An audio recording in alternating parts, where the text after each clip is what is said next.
इसी साल बिहार में विधानसभा चुनाव है। जदयू लगातार संगठन को मजबूत करने के लिए कई फेरबदल कर रहे हैं।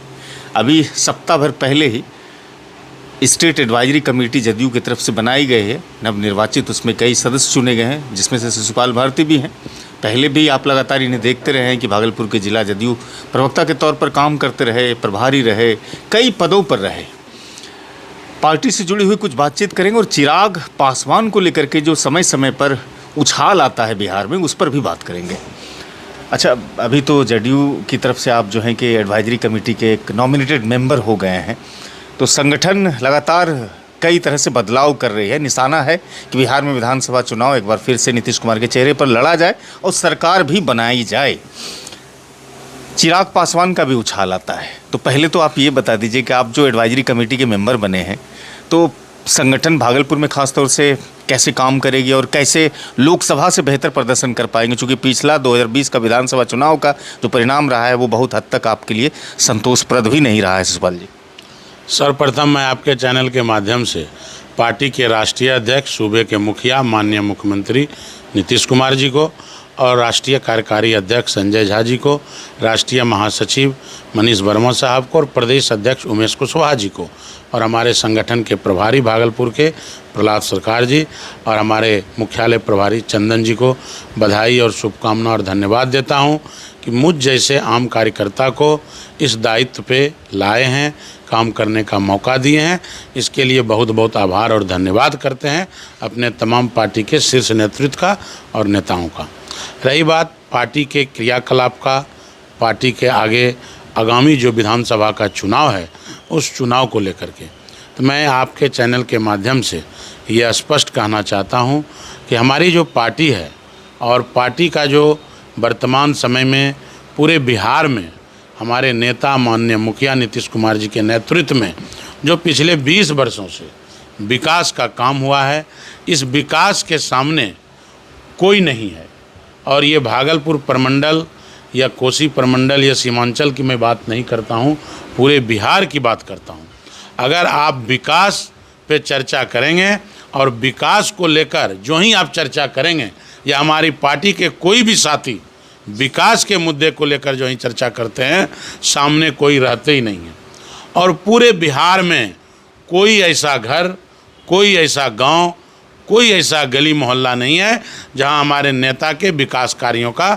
पहुंचा हुआ संदेश नहीं हो। चाहे वो सड़क हो, चाहे वो नाली हो या जल नल हो, शिक्षा हो, स्वास्थ्य हो, ये तमाम बातों को लेकर, ये तमाम कामों को लेकर बिहार का कोई घर अछूता नहीं है। जहाँ तक मैं ये भी कहना चाहता हूँ कि जिन साथियों का भी, जिन समाज का, जिस वर्ग का विपक्ष में मजबूती से खड़े रहने का इच्छा है या लगातार वो हमारे साथ नहीं जुड़ पा रहे हैं जिन भी कारणों से, उन तक भी विकास का कार्य हमारे नेता ने पहुंचाने का काम किया है। हमारा नेता जब काम किए पूरे बिहार में 20 वर्षों तक, तो वो ये नहीं देखें कि किस समाज के लोग उस गांव में हैं, किस समाज के लोग उस समाज में रहते हैं, किस वर्ग के लोग हैं, वो क्या सोचते हैं। हमारे नेता का नारा भी है कि मैं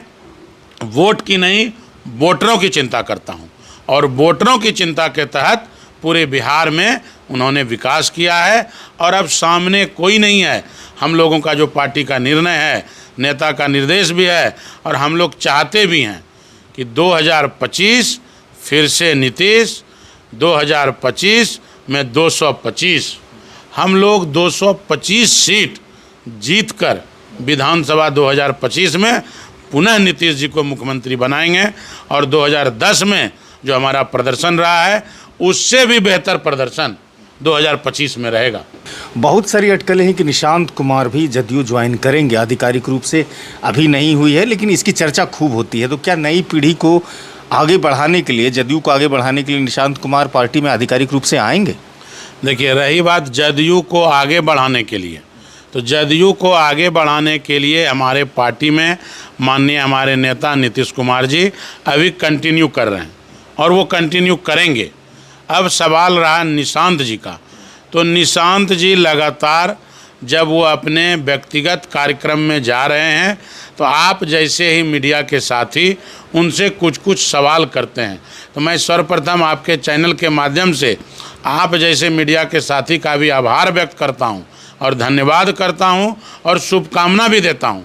कि निश्चित तौर पे निशांत जी जब भी किसी कार्यक्रम में जाते हैं और आप जैसे लोगों के माध्यम से जो उनकी बात हम लोग तक पहुंचता है, आम आवाम तक आता है और जनता दल यू के तमाम समर्पित साथियों तक आपके चैनल के माध्यम से जो उनकी भाव भावना हम लोगों तक पहुंचता है, इसके लिए तमाम चैनल वाले साथियों को बहुत बहुत धन्यवाद और आभार करते हैं। अब रही बात नेतृत्व का, तो निशांत जी पिछले दिनों माननीय हमारे नेता मुखिया नीतीश कुमार जी जो मुख्यमंत्री जी हैं, उनके धर्मपत्नी और निशांत जी के माता जी के पुण्यतिथि पे नालंदा ज़िले में एक कार्यक्रम हुआ था, जो टूर्नामेंट का कार्यक्रम क्रिकेट टूर्नामेंट का था। उसमें उनको आमंत्रित किया गया था अतिथि के तौर पे, वो उसमें गए थे।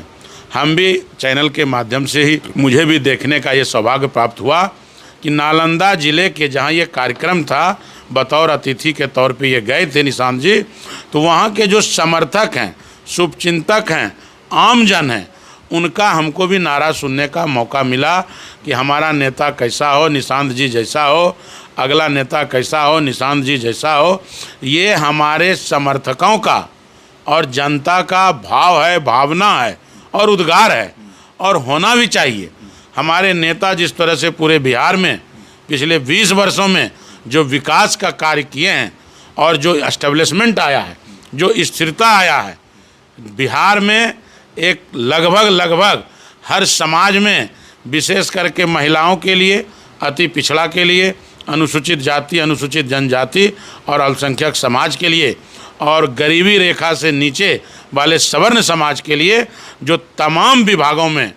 तमाम माध्यम से हमारे नेता नीतीश कुमार जी ने काम किया है, उसके परिणाम स्वरूप अगर निशांत जी को ये सम्मान, ये समर्थन मिलता है तो नालंदा क्या, निशांत जी पूरे बिहार में जिस जिले में भी, जिस तरह के भी कार्यक्रम में आएंगे तो निश्चित तौर पे उनको सम्मान और समर्थन मिलेगा। और जनता दल यू के साथी, जनता दल यू के कार्यकर्ता इस बात से असामित भी हैं कि जिनका पिताजी जो हमारे नेता इस तरह का काम किए हैं पिछले इतने वर्षों से, और जो उनका इमेज रहा है, जो छवि है, तो उनका पुत्र है। तो आशा भरी निगाह से जनता दल यू परिवार निश्चित तौर पे निशांत जी को देख रहे हैं